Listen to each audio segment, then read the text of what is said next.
নমস্কার। তো এটি একটি প্রেস্টিজ কোম্পানি ইন্ডাকশান ওভেন। তো এটার একটা এরর কোড আসছে, যিনি টেকনিশিয়ান দাদা দেখেছেন উনি একটা এরর কোড এখানে বলে গেছেন যে একটা এরর কোড আসছে। তো কী এরর কোড আছে সেটা আমরা একটুখানি পাওয়ার দিয়ে দেখব। তো এটা এখন দেখুন ইন্ডাকশানের মধ্যে পাওয়ার দেওয়া হয়েছে, এবার অন সুইচ প্রেস করে আমরা দেখব কী এরর কোড আসছে। এটার এরর কোড আসছে E1। বুঝতে পারছেন? E1 কথার অর্থ হচ্ছে লো ভোল্টেজ। তো স্ক্রিনে দেখুন দেখতে পাবেন প্রেস্টিজ ইন্ডাকশন E1 প্রবলেম। তো E1 মানে সাধারণতভাবে হচ্ছে এটা লো ভোল্টেজের প্রবলেম। তো ইলেকট্রিক সাপ্লাই যদি ঠিক থাকার পরও লো ভোল্টেজ দেখাচ্ছে, মানে আমরা সার্কিটটা আমাদের একটুখানি কাজ করতে হবে। তো আমাদের এখান থেকে এই যে অংশটা যেটা রয়েছে দেখুন, এখানে দুটো ডায়োড রয়েছে এবং এখানে রেজিস্টার রয়েছে কিছু কিছু 1 ওয়াট এবং 2 ওয়াটের। তো এই রেজিস্টারগুলো আমরা সম্পূর্ণভাবে চেক করব, কিন্তু তার আগে প্রসেসটা একটুখানি দেখে নিতে হবে আমাদেরকে। তো প্রসেসটা দেখুন, এটা দুটো এসি টার্মিনালে এখানে দেখুন দুটো 4007 ডায়োড দেওয়া রয়েছে। তারপরে এই জায়গাটা থেকে এই পর্যন্তটা একটা রেজিস্টার রয়েছে, ঠিক এই রেজিস্টারটা, এটার ভ্যালু হচ্ছে 330K।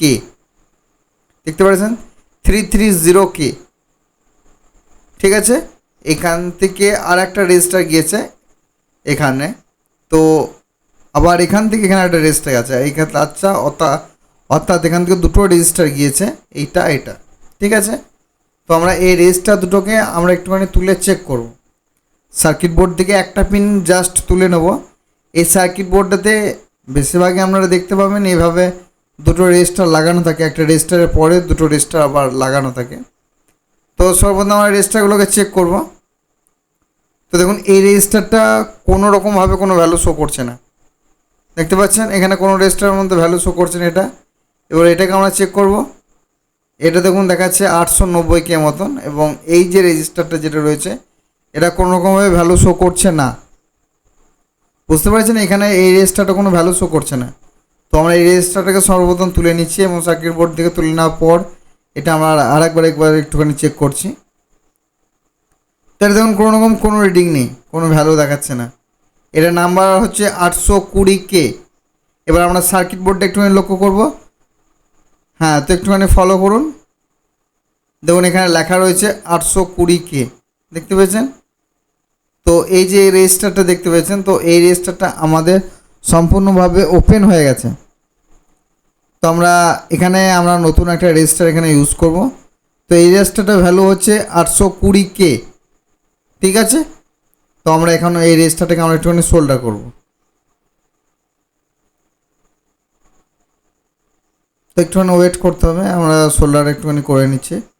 তো সোল্ডার সম্পূর্ণভাবে কমপ্লিট হয়ে গেছে। সাধারণত এখান থেকে বেশিরভাগ এই প্রবলেমটা দেখা দেয়। তো আমরা এটাকে একবার চেক করতে হবে আমাদেরকে। চেক না করলে আমরা বুঝতে পারবো না যে ঠিকঠাকভাবে কাজটা হয়েছে কিনা বা অন্য সেম প্রবলেম আছে কিনা। এটা আমাদেরকে একবার চেক করতে হবে, যেহেতু আমরা একটা রেজিস্টার খারাপ পেয়েছি বা নষ্ট হয়ে গেছিলো, যেটাই বলুন না কেন। হ্যাঁ, তো এবার দেখুন 1400 ওয়াটেজের মধ্যে এখানে শো করছে। সরি, ডিসপ্লেটা একটুখানি মানে আমার ক্যামেরাটা একটুখানি ডিসব্যালেন্সের জন্য একটুখানি লেখাটা অস্পষ্ট আসছে। তো এটা এখন হচ্ছে 1400 ওয়াটেজের মধ্যে আসছে। তো 1400 ওয়াটেজের মধ্যে কন্টিনিউ দেখুন চলছে, এটার মধ্যে কোনো রকম এরর কোড আসছে না। আর এই ইন্ডাকশানটার মধ্যে সবথেকে ভালো একটা জিনিস হচ্ছে এদের এরর কোডগুলো সঙ্গে সঙ্গে দেখা যায়। তো দেখুন কন্টিনিউভাবে ইন্ডাকশানটা চলছে। তো আজকে ভিডিওটা এতটাই। যদি ভালো লাগে থাকে প্লিজ একটা লাইক করবেন, আর কোনো রকম জিজ্ঞাসাবাদ থাকলে অবশ্যই কমেন্ট করবেন। ততক্ষণ খুব ভালো থাকবেন, সুস্থ থাকবেন। নমস্কার।